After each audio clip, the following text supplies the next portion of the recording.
Hello everyone. Welcome back to Agriculture Insight. Do you know which creature is considered the living treasure of the ocean? It's salmon. Over 3 million tons of salmon are harvested from the vast oceans each year. More than just a nutrient-rich superfood, salmon has become a symbol of luxury and refinement in the culinary world. But the story of salmon isn't just about their legendary upstream battles. That's only the beginning. After leaving the cold depths of the ocean, salmon embark on another extraordinary journey to cutting-edge processing facilities, where advanced technology and expert craftsmanship transform them into a true culinary masterpiece. Join Agriculture Insight as we dive into the depths of the ocean and follow the incredible journey of salmon as they swim upstream, conquer fierce rapids, and finally reach state-of-the-art factories. Let's get started.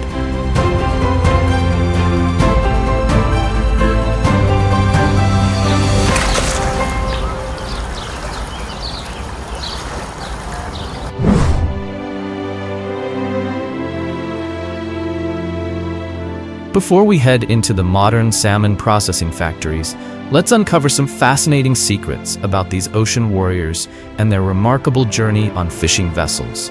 The starting point of their mission to bring ocean's finest delicacy to tables around the world. Let's begin in Norway, the capital of the global salmon industry. Each year, this Nordic powerhouse exports over 1 million tons of salmon, enough to produce around 5 billion pieces of sushi, making salmon a true icon of sophistication in global cuisine. Alongside Norway, Chile, Canada, and the United States are also major salmon producers, contributing to the nearly $35 billion that the salmon industry generates annually. What makes salmon truly extraordinary is their epic upstream journey. Despite living in cold ocean waters as deep as 300 meters, when spawning season arrives, salmon undertake a grueling journey, swimming thousands of miles upstream, battling fierce rapids, and evading predators to return to their birthplace, where they fulfill their life's mission of sustaining the next generation. It's not just instinct, it's a natural miracle.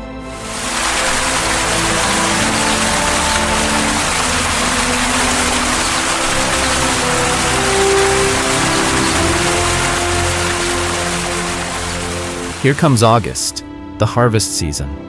The icy waters of the North Atlantic come alive as hundreds of fishing boats set out to sea, cutting through the waves. Fishermen, hardened by the ocean's challenges, skillfully haul in shimmering silver catches. The triumphant sound of cheers echoes across the ocean as they conquer the waves and bring home the ocean's treasure. When the radar detects a school of salmon swimming beneath a deep blue surface, the crew springs into action. A massive net is deployed in a circular formation, gradually tightening into a giant underwater pouch that surrounds the salmon. As the net is slowly pulled up, the sunlight reflects off the shimmering silver scales of the salmon, a satisfying reward for a successful trip to sea.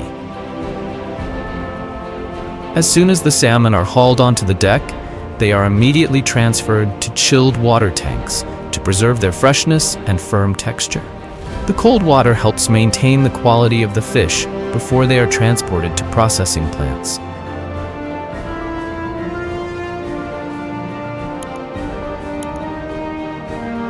Once they leave the ocean, these silver treasures continue their journey to cutting-edge processing facilities.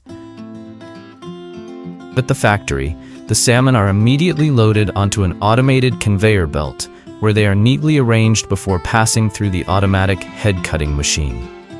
With razor-sharp blades and advanced sensor systems, the machine can process up to 3,600 fish per hour, cutting off the heads with remarkable precision without damaging the delicate flesh.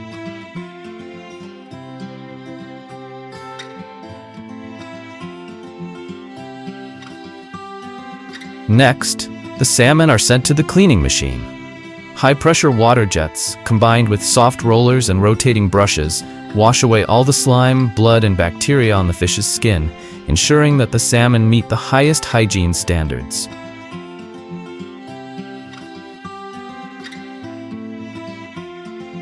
After the initial cleaning, the fish are transferred to the trimming and splitting machine.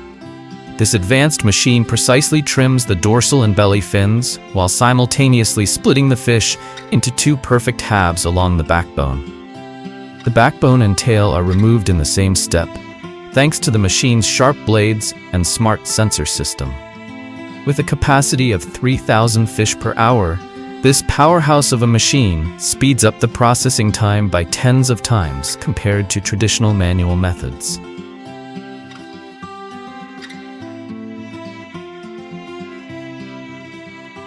Even though machines handle most of the work, human hands still play a crucial role in perfecting the final product. After trimming and cleaning, skilled workers carefully inspect each fillet. They use sharp knives to remove any excess flesh or fat that the machine may have missed, ensuring that only the most tender, vibrant red salmon meat remains.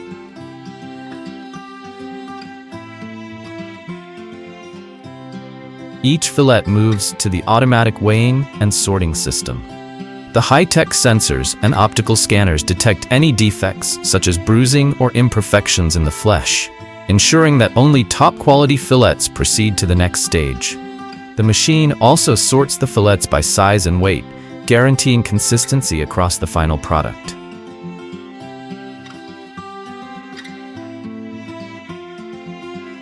Next comes the deboning stage. The fillets pass through an automatic deboning machine equipped with ultra-fine needles that extract any remaining pin bones without damaging the meat's texture. After this, workers double-check each fillet by hand to ensure that not a single bone is left behind.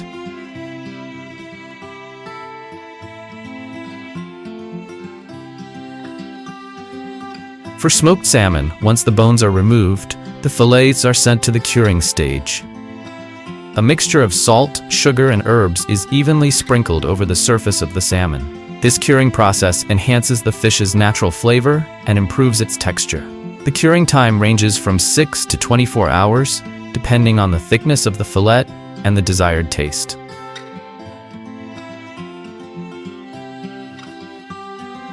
After curing, the salmon is transferred to the smoking chamber. There are two primary smoking methods: cold smoking and hot smoking. Cold smoking takes place at a low temperature of 25 degrees Celsius to 30 degrees Celsius, producing a delicate flavor and a smooth, silky texture. On the other hand, hot smoking is done at a higher temperature of 50 degrees Celsius to 80 degrees, creating a stronger smoky flavor and firmer texture. The smoking process can last anywhere from 4 to 24 hours, depending on the type of wood used, oak and maple being the most popular choices for their rich aroma and flavor.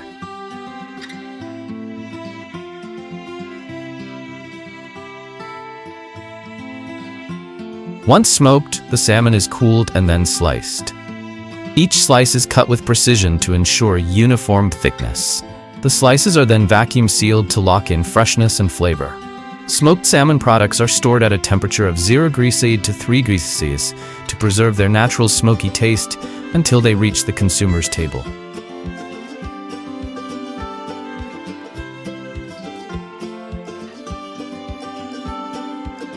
Meanwhile, for salmon fillets, once the bones are removed, the fillets are transferred to the skinning machine. The machine uses ultra-thin blades to carefully remove the skin without cutting into the meat, preserving the soft, fatty texture of the fillet.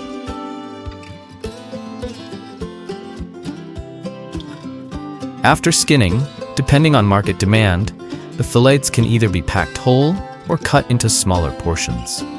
If cut into portions, the fillets are scanned by an optical machine that measures the size and weight of each piece. The automated cutting machine then slices them with remarkable speed and precision, ensuring that each piece meets the exact size and weight standards. The blades are so sharp and fast that they can cut through a fillet in less than a second. So fast that if the fillet were alive, it wouldn't even have time to breathe before the next slice was made.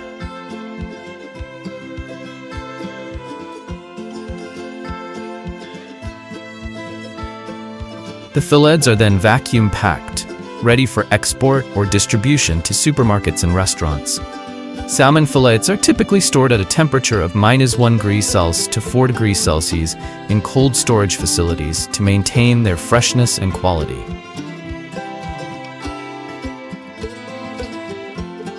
This closed-loop processing system, which combines modern technology with expert craftsmanship, produces top-quality salmon fillets and smoked salmon.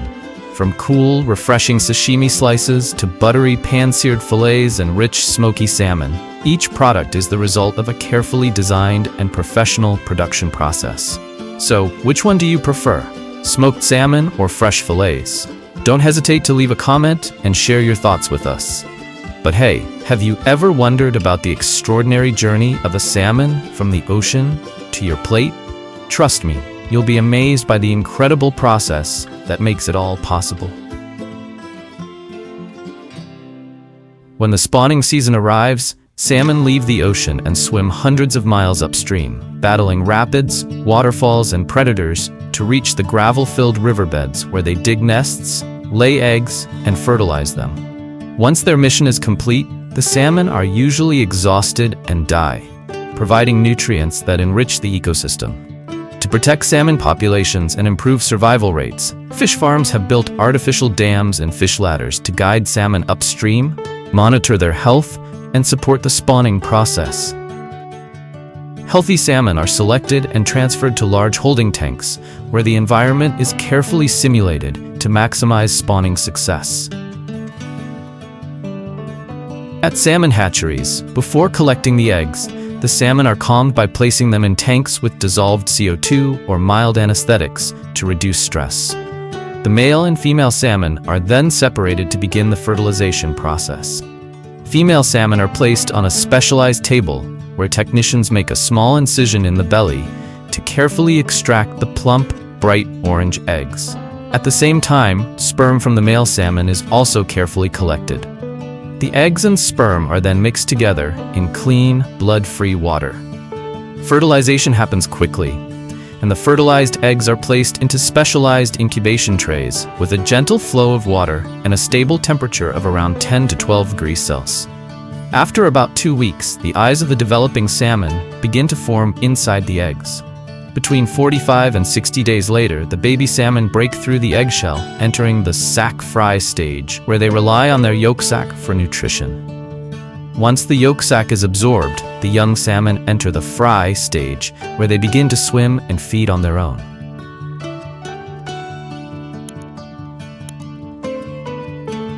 Once the young salmon are strong enough, they are transferred to large farming tanks, where the water conditions mimic brackish coastal environments, helping them adjust to saltwater. The salinity, temperature, and oxygen levels are carefully controlled to recreate the natural conditions of the ocean. The salmon are fed a high-quality diet of fish meal, fish oil, plant-based proteins, and essential minerals to ensure healthy growth. The farming pens are made from rust-resistant, high-strength materials and are equipped with underwater cameras and sensors to monitor fish health and detect any abnormalities. After about 9 months, when the salmon have reached a suitable size and are fully adapted to saltwater, they undergo a final health check before being released into rivers near the ocean. At this point, the salmon's bodies adjust to saltwater, and they begin a new chapter of their journey into the vast ocean. So, the journey of salmon has come to an end. But don't put away your fishing gear just yet. A new adventure is on the horizon, and I promise you'll be hooked by what's coming next.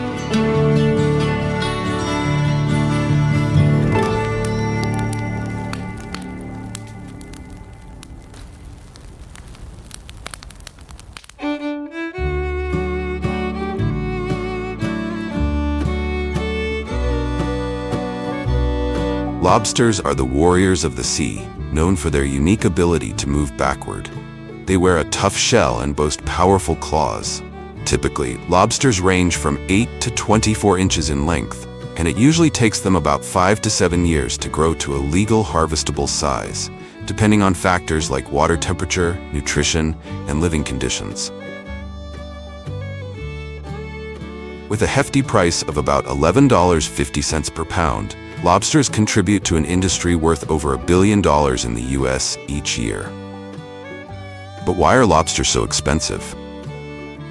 It's not just their incredible taste, it's the challenging process of catching them.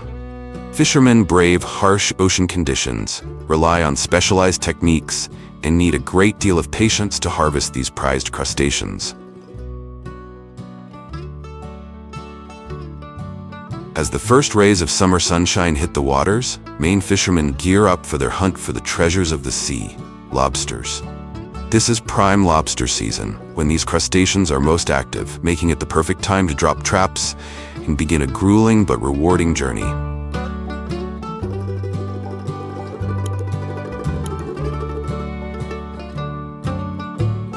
To ensure a successful fishing trip, the crew carefully prepares bait, usually herring or cod, often salted to preserve it and enhance its scent, making it more attractive to lobsters, and places it inside large lobster traps. The boats also undergo thorough maintenance and are equipped with powerful winch systems, ready to take on the vast ocean. Once everything is set, the lobster boats leave the harbor and head to deep waters where lobsters thrive.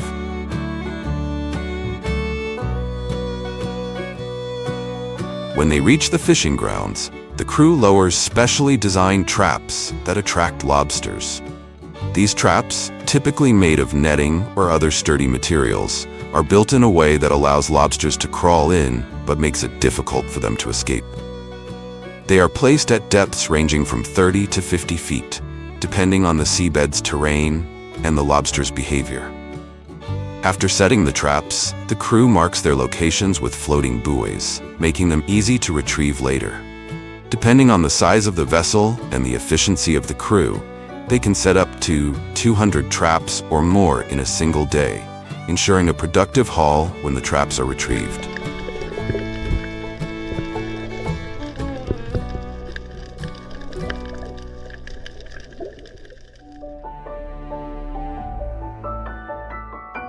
After waiting for a few hours or overnight, the crew starts retrieving the traps.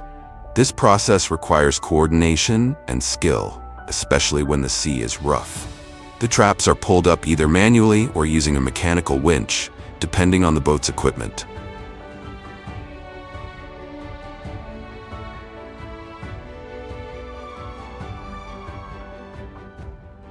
Once the traps are brought on deck, the crew quickly opens them and empties the lobsters onto the sorting table. On deck, the lobsters are sorted based on size, gender, and overall condition. Regulations require that only lobsters measuring between 3.25 and 5 inches from the eye socket to the carapace can be kept. Lobsters that meet the size requirements and are not carrying eggs are kept for sale. Undersized lobsters, oversized ones, and those carrying eggs are returned to the ocean to help sustain the lobster population and ensure the long-term health of the fishery.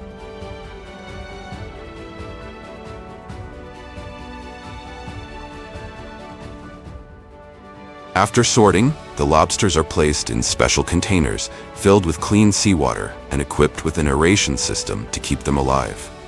This step is crucial to ensure the lobsters stay fresh until they reach the docks. Time is of the essence. Crew members work non-stop, often 16 to 20 hours a day, to make sure the lobsters are handled and stored properly.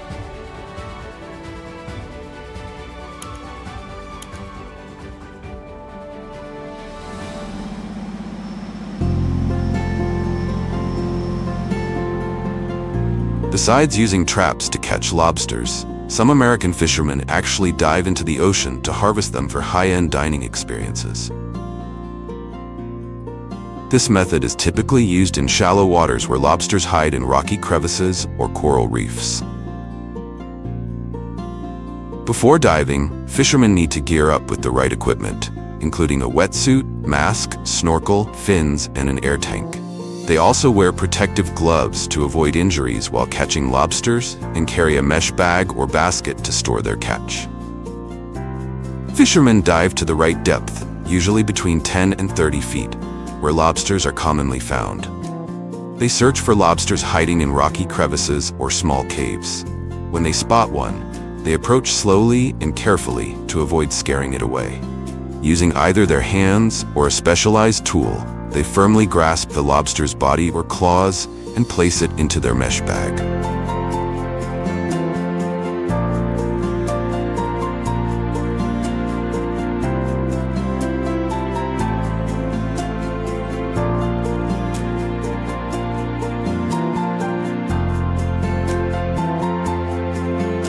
the processing facility, lobsters are checked for temperature and overall health, then sorted by size and quality.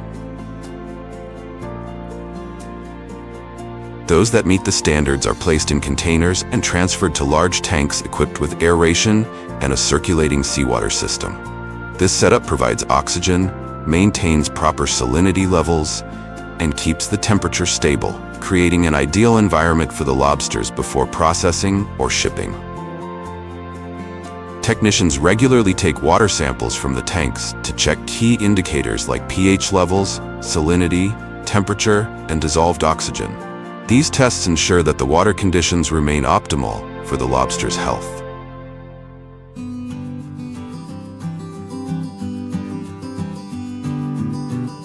After storage and inspection, the lobsters go through another round of sorting based on their exact size and weight.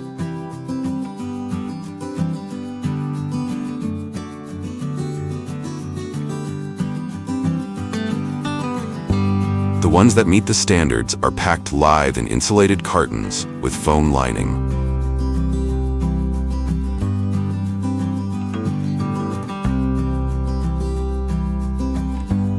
To maintain a stable low temperature during transit, each box typically includes cold gel packs. Finally, the lobsters are distributed to restaurants and supermarkets nationwide or exported to international markets. Maintaining a continuous cold chain throughout transportation is crucial to preserving the lobster's top quality until they reach consumers.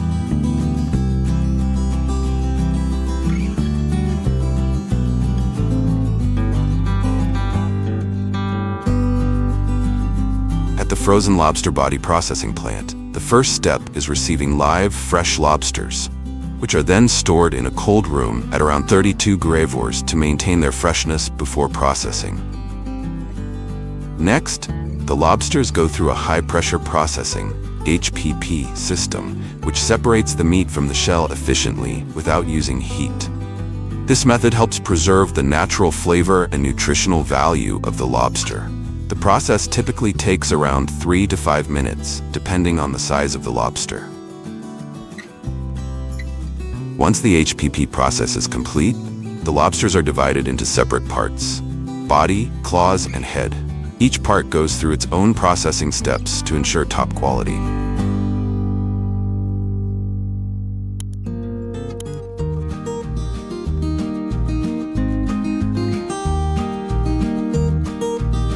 The lobster body meat is then rapidly frozen at 40 degrees Fahrenheit using a quick freezing system.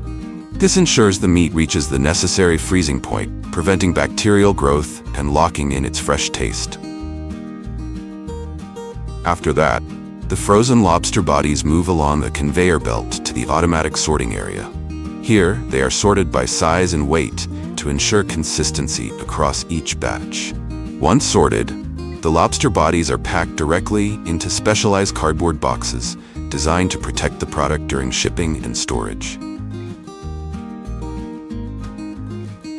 Finally, the packed boxes are neatly stacked on pallets and moved into cold storage, where they are kept at -0.4 degrees Fahrenheit.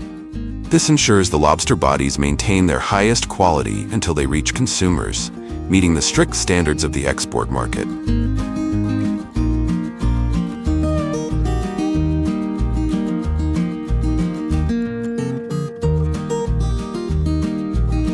Additionally, the lobster bodies and claws are further processed into convenient packs of lobster meat, catering to consumer demand for high-quality seafood products.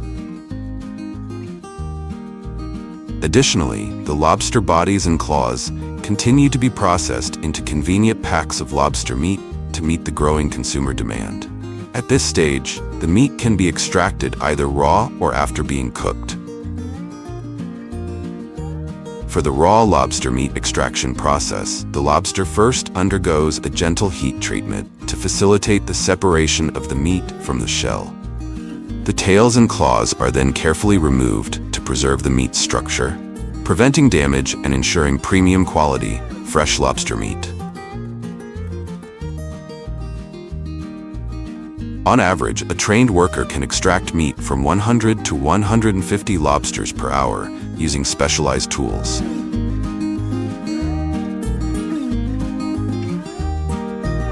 After extraction, the lobster meat is carefully arranged into specialized trays and then vacuum sealed to maintain freshness, prevent oxidation, and extend its shelf life. Finally, the vacuum-packed lobster meat is subjected to UV sterilization or cold treatment to eliminate bacteria without compromising product quality, ensuring a safe and high-quality final product. For the cooked lobster meat extraction process, the first step is steaming the lobsters at around 212 degrees Fahrenheit for 8 to 10 minutes, depending on their size, to ensure the meat is fully cooked while preserving its natural flavor. After steaming, the lobsters are quickly cooled by either submerging them in cold water or using a specialized cooling system. Next, workers carefully extract the meat from the hard shell, making sure it stays intact and undamaged. This process requires precision and skill to keep the meat's natural structure and quality.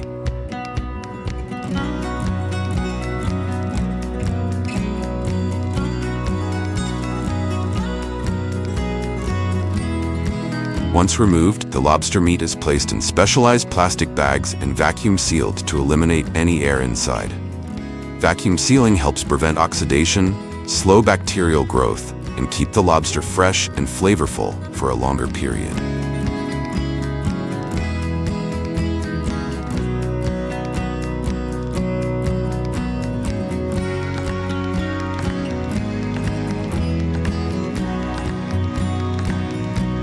After being vacuum sealed and packaged, the lobster meat bags are chilled to around 32 degrees before undergoing high-pressure processing. Once the HPP process is complete, the lobster meat bags are placed into styrofoam boxes with gel packs or dry ice to maintain a stable cold temperature. This ensures the product quality remains intact during transportation to distribution centers or storage facilities before reaching consumers.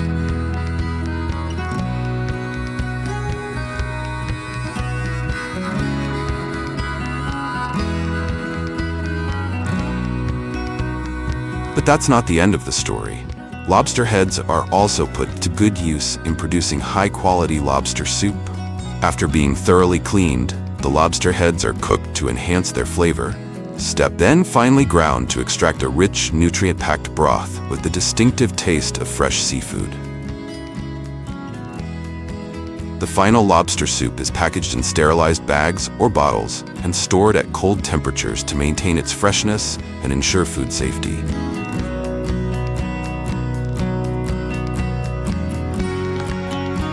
Meanwhile, lobster shells are also repurposed for various applications. They can be processed into chitin and chitosan, valuable compounds used in food, pharmaceuticals, and biodegradable materials.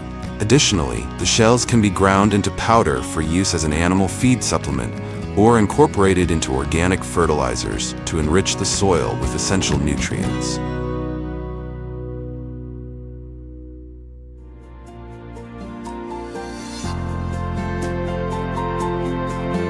Lobsters aren't just a big deal for the U.S. economy, they also make for some of the most mouth-watering dishes on dinner tables across the country. Every August, visitors can join the Maine Lobster Festival in Rockland, a lively event featuring parades, games, outdoor concerts, and of course, the famous lobster eating contest to see who can devour lobsters the fastest. The festival also hosts craft booths, jewelry stands, and art exhibits, offering a rich cultural experience for attendees.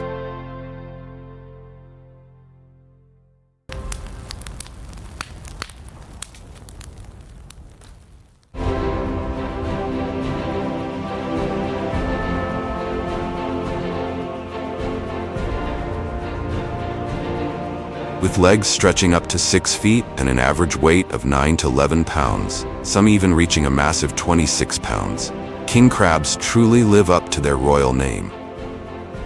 Every year, American fishermen harvest king crab, generating an impressive $106 million in revenue, making it one of the most economically valuable seafood products. But why is king crab so expensive? It's not just about its exquisite taste. The challenging and extreme conditions of harvesting play a major role. Fishermen brave towering waves, freezing ice, and brutal weather in one of the toughest jobs on the planet. At its peak, the king crab fishing industry recorded a staggering fatality rate of 128 deaths per 100,000 fishermen, making it one of the most dangerous professions in the world. Facing icy waters and powerful waves, these fishermen encounter relentless danger, turning each catch into a true test of skill and survival.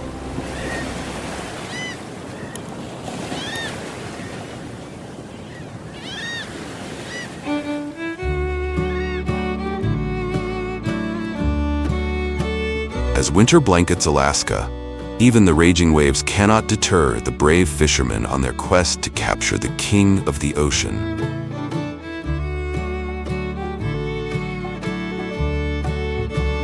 This is the moment when king crabs emerge from their deep burrows in search of abundant food and to prepare for the spawning season. They migrate to shallow waters, a golden opportunity for fishermen to drop their traps, marking the beginning of a thrilling and challenging hunt. Before heading out to sea, the crew must carefully prepare the bait, usually herring or cod, placing it inside massive crab traps weighing over 600 pounds. The boats must also be reinforced and equipped with powerful hydraulic winches, ready to battle the unforgiving ocean. The hunt officially begins when the boat reaches deep offshore waters where king crabs gather. Crew members work together to hoist the massive traps, pack them with bait, and drop them to the ocean floor at depths ranging from 600 to 800 feet. Each trap is attached to a floating buoy, allowing the crew to retrieve them after several hours or even days of waiting.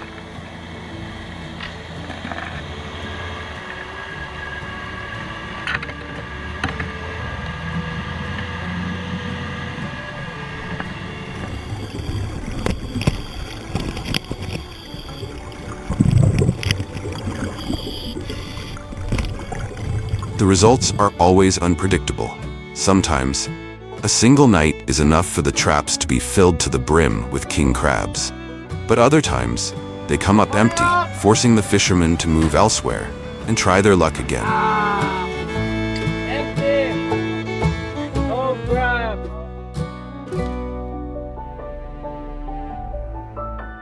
After a long wait, the boat returns to the trap site to harvest the first batch of crabs. Hauling the traps is no easy task. The cages are covered in mud, seaweed, and can weigh over 1,200 pounds when pulled from the water.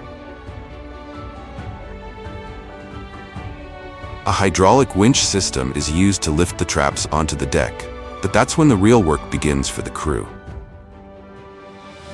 They must quickly open the trap lids and empty the crabs onto the sorting table, all while the waves continue crashing against the boat. The giant crabs thrash around, and their sharp claws can cause serious injuries if handled improperly.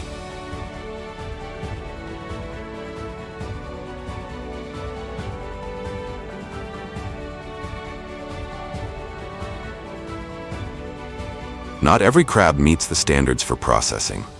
Right on the deck, the crabs are measured, checked for gender, and inspected for quality.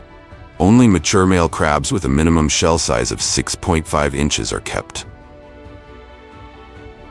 Smaller crabs and females are released back into the ocean to help sustain the future population of king crabs. This process must be done quickly and accurately, as every second counts.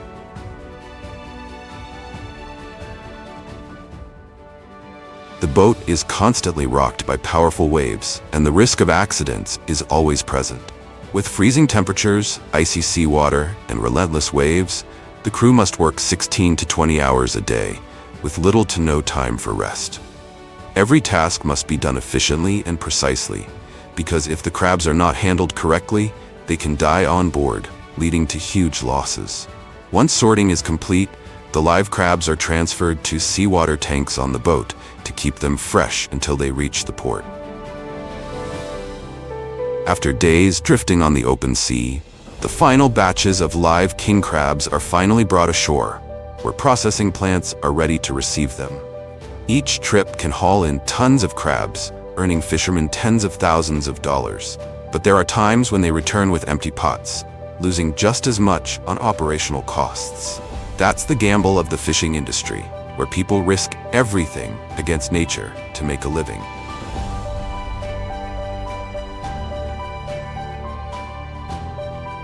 And that, my friends, is why king crab is not just a luxury dish. It is a symbol of hard work, bravery, and perseverance of the fishermen of Alaska.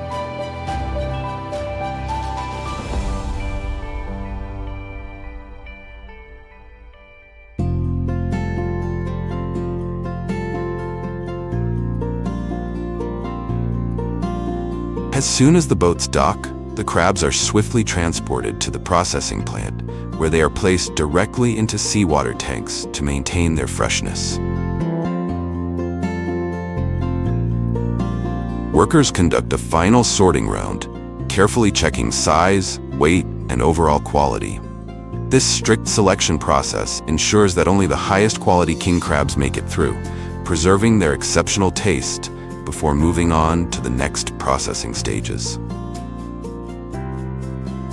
After being meticulously sorted, king crabs are processed while still alive to preserve their peak freshness. Depending on market demand, they are categorized into three main product lines: whole king crab legs, and king crab meat. For king crab legs, skilled workers use specialized knives to separate the body, remove the shell and body sections, retaining only the legs and claws, the most economically valuable parts.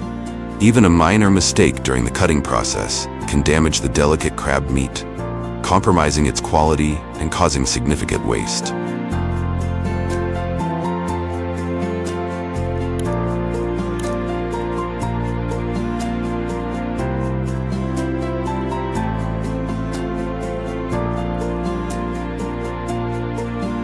In some modern processing plants, cutting crab legs is fully automated using robotic systems, optimizing both speed and precision. With the support of sensor-driven software, these robotic arms can process thousands of pounds of crab per hour, ensuring high production efficiency while maintaining perfect quality for each king crab leg.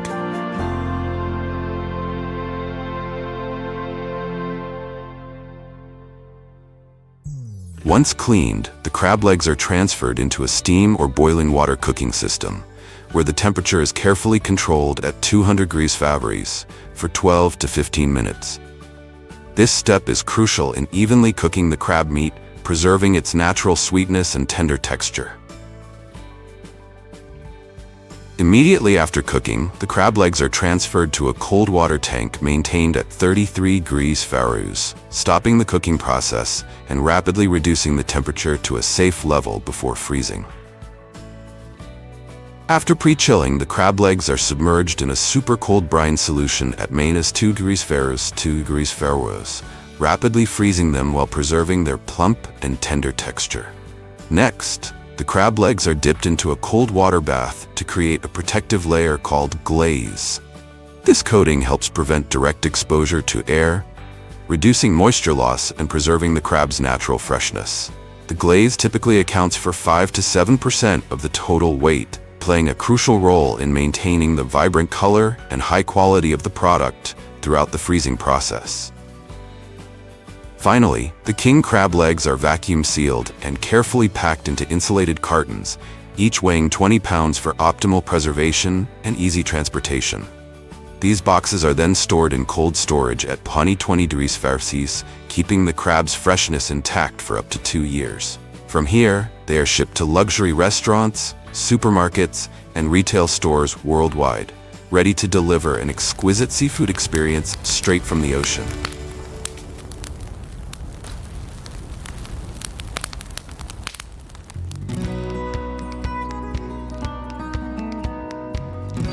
Did you know that in American cuisine, king crab is not just a dish, it's a full sensory experience? Steamed king crab legs, dipped in garlic butter, retain their natural sweetness, blending perfectly with the rich melted butter and a hint of fresh lemon for a burst of flavor. For a refreshing option, king crab salad combines sweet, firm crab meat with creamy avocado, and a zesty lemon olive oil dressing. With its delicate flavors and luxurious texture, king crab is always the star of any premium seafood feast.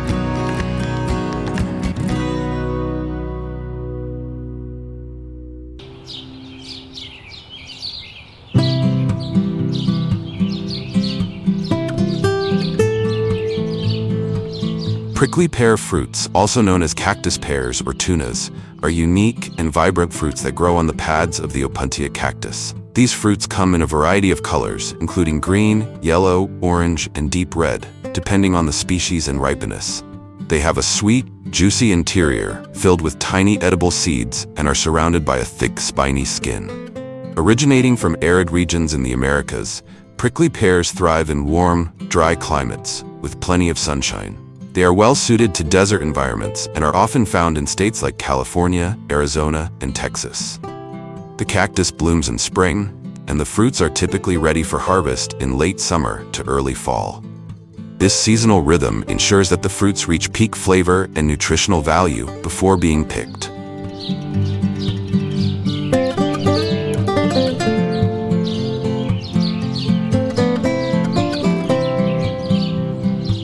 Harvesting prickly pear fruits is both an art and a labor-intensive process, often carried out by skilled workers who understand the nuances of this unique crop. The fruits are delicate despite their tough exterior, requiring careful handling to avoid damage. Most prickly pears are harvested manually, a method that allows for greater precision and care. Workers use thick gloves and specialized tongs or tools to avoid the sharp spines that cover the fruit. The harvesting begins early in the morning when temperatures are cooler, creating a serene and picturesque scene as workers move methodically through the cactus fields.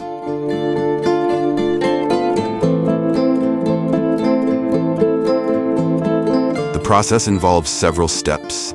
First, workers equip themselves with protective gear, including gloves and long sleeves, to prevent injuries from the spines.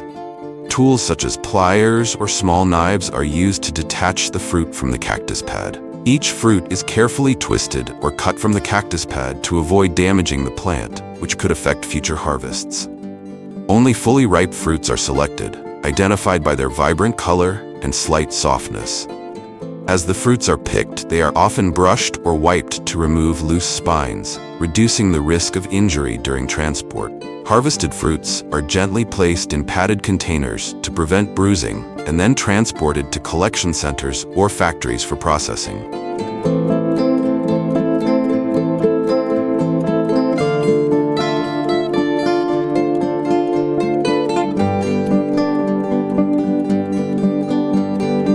Manual picking is deeply tied to tradition and sustainability.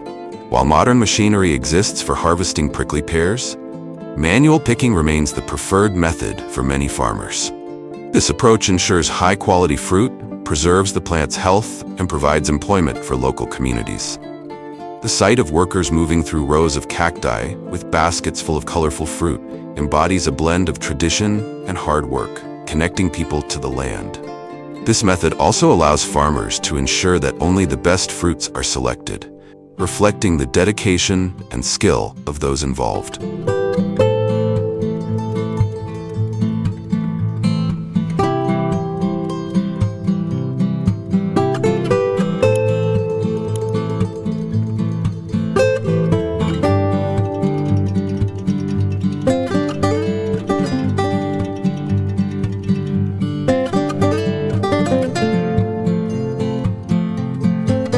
Once the fruits arrive at the factory, they go through a meticulous series of processes to ensure cleanliness, safety, and readiness for distribution.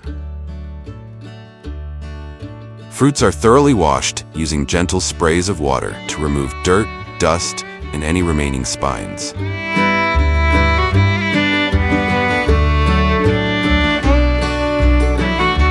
Then they are cleaned using a conveyor system equipped with rotating brushes.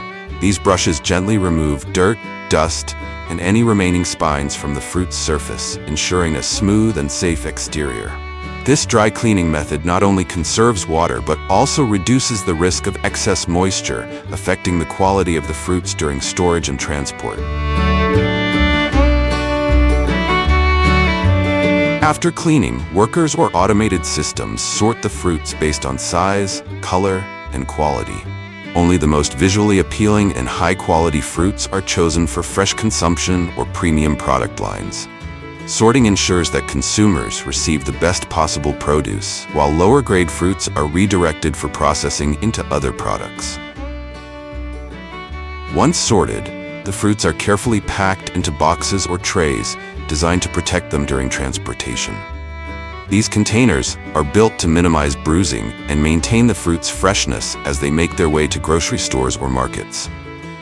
This streamlined factory process highlights the precision and care involved in handling prickly pear fruits. Each step, from cleaning with advanced brush systems to meticulous sorting and packaging, ensures that consumers receive high-quality produce while supporting sustainable practices.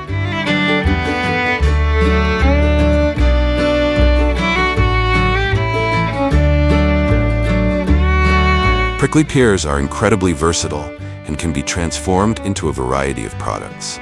For example, prickly pear oil, extracted from the seeds, is a premium ingredient in skincare products due to its hydrating and anti-aging properties. The fruit's sweet and refreshing juice is a popular beverage, often mixed into cocktails or used as a natural sweetener. Additionally, the fruit can be made into jams, jellies, and candies, offering a taste of the desert in every bite.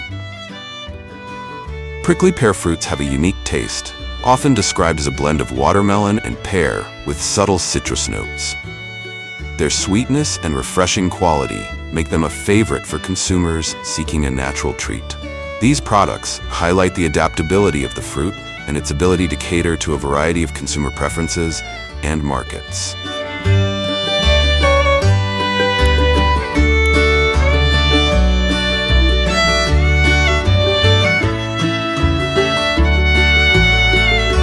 Beyond the fruit, the Opuntia cactus also offers another valuable product, nopals. These are the young, tender pads of the cactus, harvested for their culinary and nutritional benefits. Nopals are rich in fiber, vitamins, and antioxidants, making them a popular ingredient in traditional Mexican cuisine. They are commonly used in salads, sautés, and soups, offering a tangy flavor and a slightly crisp texture. Nopals are best harvested in spring and early summer when the pads are young and tender. Older pads become tougher and less desirable for consumption. Nopals have a significant cultural and economic role, especially in regions where the Opuntia cactus thrives. Their nutritional benefits and versatility make them a staple in many households. In addition to their culinary uses, nopals are celebrated for their health benefits, including the potential to regulate blood sugar levels, improve digestion, and support weight management. These attributes have increased their popularity worldwide, extending their reach beyond traditional markets. Similar to prickly pear fruits, nopals are typically harvested by hand to ensure quality and minimize damage to the plant. Workers wear protective gloves and use sharp knives to cut the pads at their base. Only the youngest and freshest pads are chosen, as they have the best texture and flavor. During harvesting, excess spines and edges are often trimmed in the field to make handling easier. Harvested nopals are carefully stacked in crates or baskets to prevent breakage and bruising. The careful selection process ensures that the harvested nopals meet high-quality standards, which is essential for maintaining consumer satisfaction and market value. The visual of workers harvesting nopals in the early morning light mirrors the traditional methods used for prickly pear fruits. It's a testament to the skill and dedication of those who cultivate and harvest these plants. This process is not just about gathering food, it's about preserving a tradition that has been passed down through generations. Once harvested, nopals undergo a carefully designed process to ensure they are clean, safe, and ready for consumers. The pads are first cleaned using specialized equipment that gently removes dirt and any remaining spines, making them safe to handle. Workers or machines then trim the edges to create uniform shapes and slice the pads into smaller pieces tailored to their intended use. These fresh nopals are promptly packed into bags or trays to preserve their quality and ensure they remain fresh when they reach the markets. For added versatility, many nopals are processed into value-added products. Thinly sliced pads can be dried and packaged as snacks, offering a nutritious and shelf-stable option for consumers. Alternatively, nopals are ground into powder to create unique items like tortillas or specialty foods. Another popular option is canning. Pre-cooked nopals are preserved in jars or cans, making them a convenient choice for quick meals. If this story inspired you, don't forget to like, comment, and share your thoughts below. And of course, hit that subscribe button for more exciting insights into the world of agriculture. Until next time, stay curious and keep exploring the wonders of farming.